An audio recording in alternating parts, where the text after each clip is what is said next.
to address and positively impact the critical challenges of today. It aims to especially showcase interventions that will overcome critical constraints and investments in renewable energies and in climate change mitigation. The first award goes to Innovation Africa. Innovation Africa has built a model for small-scale solar rural electrification that is cost-efficient and self-sustaining. To date, it had powered 65 schools, medical clinics, orphanages, community-based organizations, and water pumping systems, serving close to 500,000 people. In solar power, its solar-powered water pumps transform communities without a proper water source, providing them with over 20,000 liters of clean water a day. The representative of Innovation Africa is Ms. Sivan Yari, founder and president of Innovation Africa. Congratulations.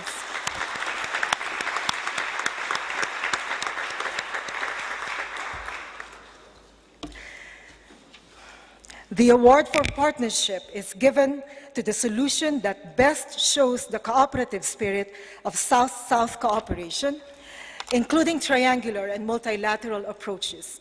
This year's recipient is Kobe Tech Kenya Limited. In response to the identification of green jobs and green entrepreneurship as one of the key priorities during national and local stakeholder consultations, Kobe Tech Kenya built the Youth Entrepreneurship Facility, a partnership between the Africa Commission, the Youth Employment Network, and the International Labour Organization's Green Jobs Program. May we request Mr. Samson Gichia, CEO of Kobe Tech Kenya, to receive the award.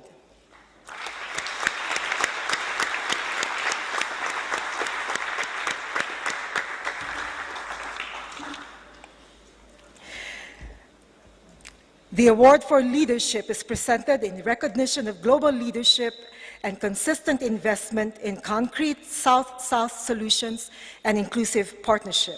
And this year's recipient is the Government of Nepal's National Planning Commission and Ministry of Local Development. Its climate public expenditure and institutional reviews are instrumental tools for investing systematically into climate change. The tools have triggered the development of climate change budget codes, not just in Nepal, but in other countries such as Bangladesh. This pioneering work has already been upscaled in Thailand, Cambodia, Indonesia, Samoa, and Vietnam. May we call on His Excellency Mr. Gopinath Mainali of the National Planning Commission of Nepal, and he will be joined by Mr. Nardos Thomas of the UNRC, Mr. Shaojun Grace Wan of the South-South Cooperation of UNDP, Ms. Elizabeth Merema of the DEPI of UNEP, Ms. Isabel Kempf, also of UNEP. This initiative is a demonstration of strong Southern leadership with collaborative support from UNEP and UNDP. Congratulations.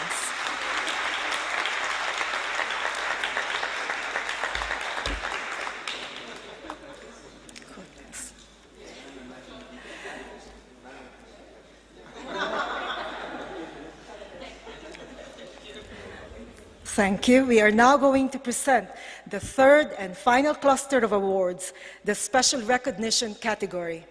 Our first awardee is Ambassador Francisco Lorenzo of South-South News, a media partner in helping advance the implementation of the Millennium Development Goals through the sharing of best practices in the areas of South-South and triangular cooperation. May we call on Ambassador Francisco Lorenzo to receive the Special Recognition Award.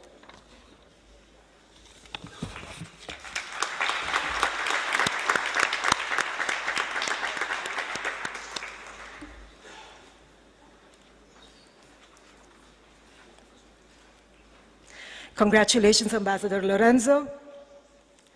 Thank you.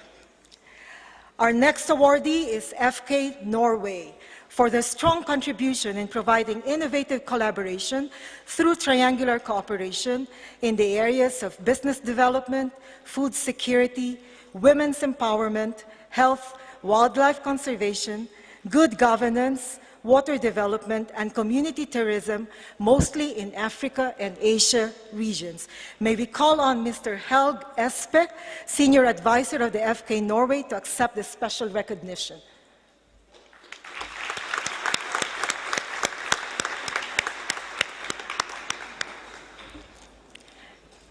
Congratulations.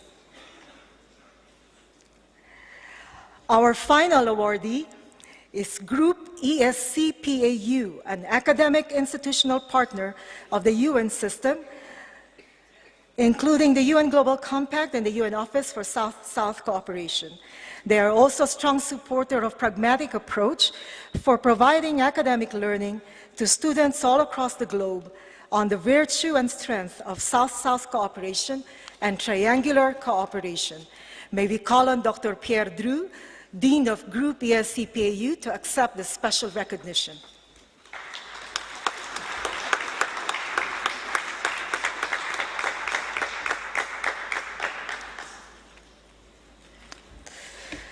Congratulations and thank you. Let us all please give a round of applause for all our wonderful awardees. Thank you, Ambassador. Thank you. Thank you, Mr. Zhou. For the closing statements and remarks of our program this morning, I would like to request Ambassador John Ash to please resume his role as chair of the closing and award ceremony. Mr. Chair, please.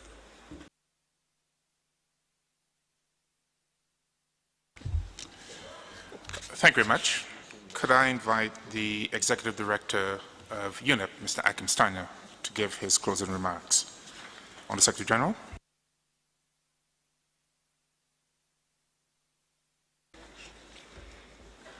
Your Excellency, Ambassador John Ash, President of the United Nations General Assembly, distinguished fellow panelists, Minister, Vice Minister, my fellow Under-Secretary Generals and colleagues in the United Nations system, Excellencies, ladies and gentlemen, we are coming to the end of a quite remarkable week.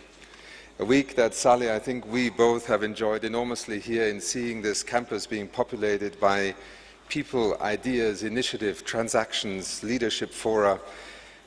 It is quite an extraordinary week to think that we have managed once again to bring together here in Nairobi a global community. And this particular meeting struck me as unusual because very often in our international meetings we are, in a sense, meeting as communities of practice and policy. This week was very different. In the corridors and halls, in the gardens, in the meeting rooms here, you had young people, young entrepreneurs, senior policymakers, ministers, Deputy Secretary General of the United Nations, and today also, with your President, Ambassador Ash, the President of the United Nations General Assembly. We had discussions that involved more than 25 UN agencies, funds and programs that range from energy to agriculture to clean water, to the question of how also the post-2015 development agenda, how technologies and financing could give us confidence that many of the things we talk about and negotiate are actually doable. The fact that, with your support, Yiping, and that of the Office of South-South Cooperation, you brought for the first time this Expo to the Global South is also a tribute to the vision that you have brought to this office, to the work of the agenda that has begun to characterize this forum as something quite special. This is not a normal conference, not by theme, not by diversity of actors, and also not by virtue of history, because for far too long we have defined the challenge of international cooperation and multilateralism as somehow being premised on a north-south equation. We know today that the majority of the world's peoples live in the Global South. We also know that increasingly the global economy is taking place in the Global South. We also know that many of the solutions that are being developed, and again I want to recognize particularly the contribution of Dr. Kitui earlier on, in raising our eyes that that is not something that either North or South should be afraid of, but rather it actually raises the hope that as a community of nations we may finally, in the 21st century, succeed with some of the most fundamental development objectives and goals that we have strived for, you could argue, for 60 years or for hundreds of years. The spirit of multilateralism is not one whereby we only focus on one dimension of development. That's why I am so grateful and so pleased and so humbled also that the theme of this year's Global Development Expo, South-South Development Expo, took the notion of building inclusive green economies to the center of the discussions here. I want to emphasize, as I have done throughout the week, that this notion of building an inclusive green economy is not an alternative universe. It is a set of principles. It is a set of principles that are as central and as relevant to a nation such as yours, Minister Shakil, who spoke as a representative of one of the smaller nations on this planet, right next to the representative of the largest nation in terms of population today on the planet, the People's Republic of China. Wasn't that a fantastic moment when we see the Minister of Foreign Affairs of the Republic of the Maldives and the Vice Minister of the People's Republic of China talking about how their nations are taking a leadership role in transforming and transitioning their economies, not into some alternative universe, but taking today's economy and positioning it in a world which has an imperative to change at the heart of what we're trying to talk, discuss, negotiate every day in the United Nations fora. Ecological civilization, the response to climate change, the very threat to the existence of nations is today a real prospect. The luxury of talking about development as if we have alternatives and choices and always a reason to defer decisions really is no longer an option, and you heard so many of the responses this week that actually should give us courage. Because this week we did not talk about one another's responsibility. We did not talk about blame or who is not moving fast enough. We brought people here under the theme of solutions, solutions, solutions. Entrepreneurs, young people, policymakers who are not waiting for others to do something in order for them to provide leadership. I have gone through a number of fora and meetings this week, and I was again struck by the extraordinary amount of courage that often is needed in order to make ideas begin to become a reality. It is in the work that many of you represent in this hall and also in the many meetings that took place that notion that we are building green economies, inclusive green economies, where ecology and economy are, in a sense, brought into a new relationship. And at the center of that is people. Not only because people are actually the factor that has brought us to some of the great challenges of humankind at the beginning of the 21st century, but because it is our collective responsibility to ensure that people will not be worse off as a result of what we do, benefit from, consume and produce in today's age. But that is the very challenge we face at this moment in human history. A moment where humanity truly has become capable of changing the fundamental life support systems on this planet, where we are adding more people who will have more needs, and many still have unfulfilled needs. The answer of economic development discourse, economic policy of the last 100, 150 years has given us a great deal. But what it has not given us is an answer on what happens in the future. I think it is one of the wonderful experiences of working in the United Nations to be able to see the diversity of innovation, entrepreneurship and leadership that we can bring to the forefront. And also, Yiping, with the awards this morning, you have given another great way of, in a sense, showing the world that there is no reason to despair. There is only reason to be impatient. Impatient with the ability or inability, rather, of our institutions and policy processes to give space, support and opportunity to the solutions that we saw here this week. We began on Monday with the Leadership Forum, chaired or moderated so wonderfully by Zain Raji of CNN. We had 15 other fora throughout the week. We had many encounters that you already spoke to in the Expo, and I want to thank also all those who came to the Expo and brought their exhibitions in order to enable meetings to take place. You cited the quite stunning figure of $450 million in terms of funding, cooperation and support for inclusive green economy initiatives having been agreed here this week. I never thought that that was going to happen. So here we are. We just brought people together who have solutions, and we enable them to work together. And it is one of the roles that we in the United Nations can play, I think, so effectively through the many fora that we have.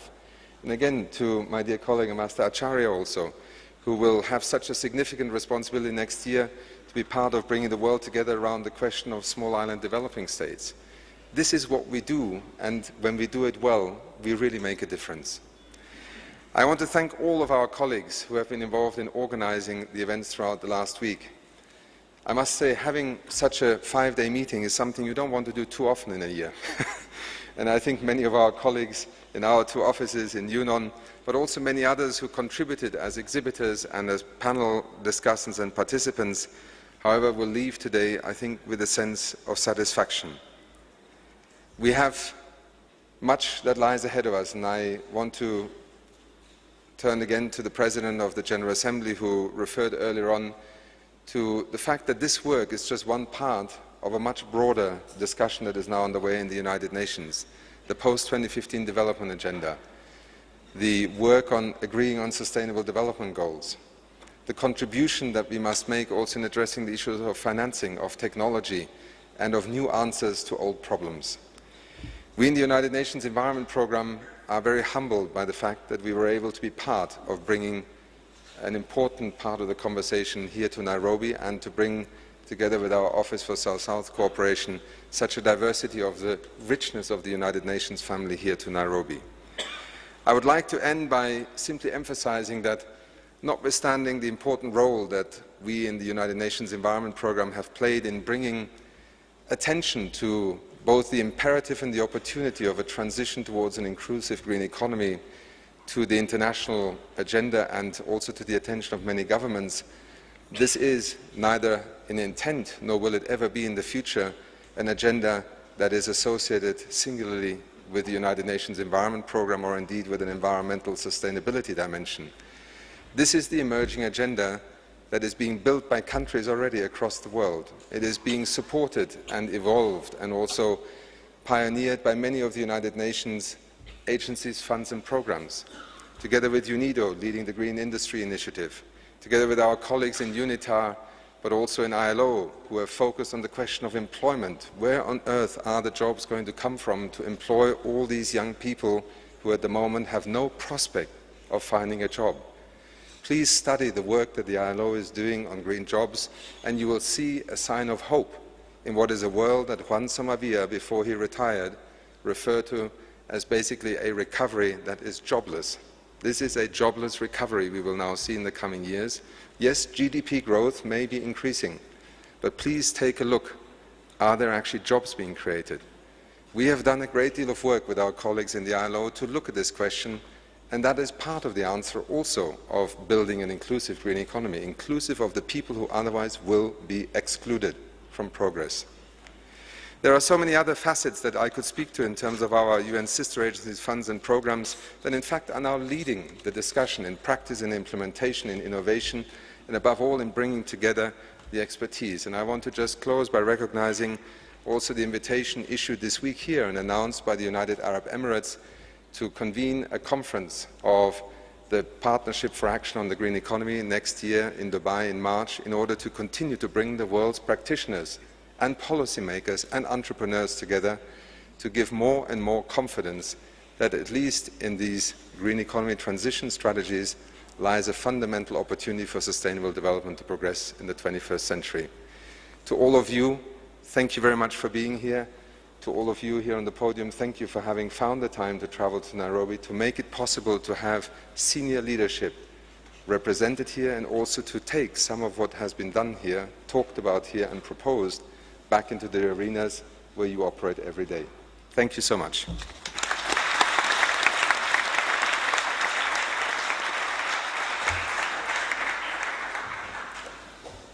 I thank the Executive Director of UNEP and the Honourable Secretary General for his remarks. I now give the floor to Ambassador Martin Kimani of the Permanent Mission of Kenya to the United Nations in Nairobi. Excellency.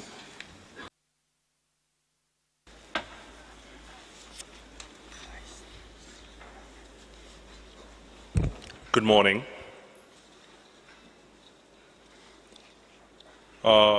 Dr. John Ash, President of the General Assembly and President of the UN High-Level Committee on South-to-South Cooperation. Her Excellency Dr. Mariam Shakila, Minister of Environment and Energy of the Maldives. His Excellency Wu Zhaoqing, Vice Minister of Environment of the People's Republic of China, Ms. Salehwak Zewde, the Director General of the UN Office in Nairobi, Mr. Achim Steiner, Executive Director of UNEP, and our very own Dr. Mukisa Kitui, Secretary General of UNCTAD. Welcome back home and congratulations on your new role. The High Representative for LDCs, LLDCs, and SIDS, Mr. Gyan Acharya, the Director of the UN Office for South-South Cooperation, Mr. Yiping Zhu, the Chair of the Group of 77 plus China Nairobi chapter, Honorable Ministers, members of the Nairobi-based Diplomatic Corps, distinguished delegates, ladies and gentlemen. I feel very deeply honored to join you today during the closing session of the Global South-South Development Expo of 2013. On behalf of His Excellency President Uhuru Kenyatta and the Government of Kenya, allow me to reiterate our appreciation of the fact that Nairobi has been the site of the first Expo to be held in the Global South. The Kenyan people are proud to have been part of this event, and we hope that the solutions highlighted here will be deployed in this country for the betterment of our people. We congratulate the Executive Director of UNEP for having taken the initiative to ensure that this Expo is brought to Nairobi. Also to the Office of South-South Cooperation and all its staff and other officials who worked tirelessly to ensure the success of the Expo. We would like to take particular note of the role of Mr. Yiping Zhu in his very energetic and to-do spirit that he brought to this event. Excellencies, you will recall that the UN High-Level Conference on South-South Cooperation was held here in Nairobi in 2009 and reaffirmed the key role of the United Nations, including its funds and programs, specialized agencies, and regional commissions in supporting and promoting cooperation among developing countries, while reiterating that every country that had the primary responsibility for its own development. The Nairobi Outcome Document outlined areas for the reinvigoration of the UN system in supporting and promoting South-to-South cooperation. It is our strong belief in the Kenyan government that the full implementation of the Nairobi Outcome Document will greatly enhance South-to-South cooperation. It is destiny, surely, that the first Expo in the South is being held here, where important strategies were decided in 2009. Now, it comes time to take what we have learned during this week from each other to apply it to our most pressing developmental problems. This is not only a matter of the Global South, but for the entire world. What our fellow speakers have shown today is that it becomes increasingly clear with every passing day that the development of the Global South is key to all countries and to all peoples, because our prospering will lead to a secure and peaceful world. His Excellency President Uhuru Kenyatta has very often commented that solutions will come from no one part of the globe. And this South-South Expo exemplified that spirit of seeking solutions and ideas from everywhere and from everyone. This week has offered participants drawn from across the globe an excellent opportunity to exchange with each other solutions that are often developed in very similar conditions. It has demonstrated the collective commitment by developing countries to building green economies that will allow economic and social development in an environment of environmental sustainability. This marks a welcome new era for South-South cooperation and defines its prominent role in the post-2015 Sustainable Development Agenda. The fact that lasting success will come when we're able to effectively move from ideas and concepts to implementation on the ground means that the UN bodies that are here, with the laudable aim of thinking as one, acting as one, and delivering as one, will find our government plus our private sector to be critical partners in this next phase. We're extremely excited by the practical solutions that were on show here, such as the South-South Gate and the issue of technology transfer, that are not only planned but are already operational. The fact that we have heard of the successes of this week encourages us to believe that, in fact, that moment of implementation is already here. Acting together, we'll be able to deliver these solutions and ideas to create economic opportunity for our people by developing an inclusive green economy. Excellencies, distinguished ladies and gentlemen, Kenya has counted green jobs and green growth as part of our economy for the past 50 years. This is not a new movement for us. Tourism for us is a job and prosperity generator that leverages the natural resources of our country. Now, as we move to a more urbanized future, with dramatic changes in the development of Kenya as a transport, logistics, technology, and services hub, we need greater innovation to ensure that our development balances between growth and green sustainability in the coming years. The UN agencies, multilateral bodies, and private sector that were represented here this week will be our strong partners in this quest.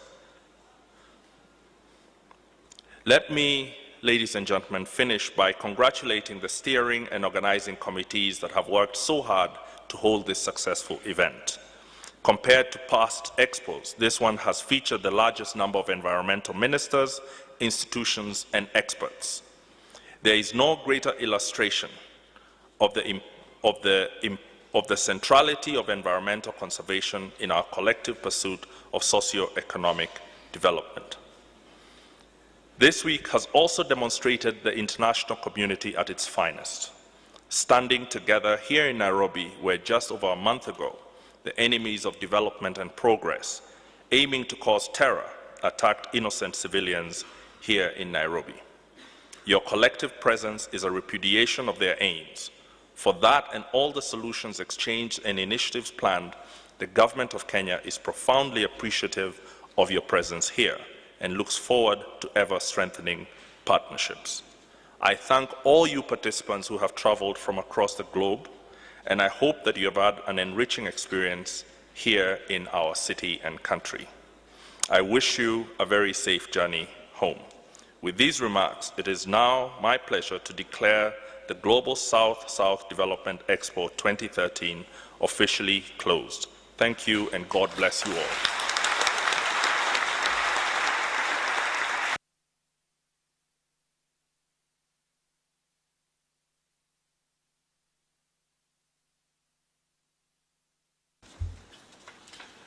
I thank Ambassador Kimani for his statement, and I believe our Goodwill Ambassador has agreed to perform one more song for your benefit. So could I call upon her and her band to perform?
Thank you. Thank you very much.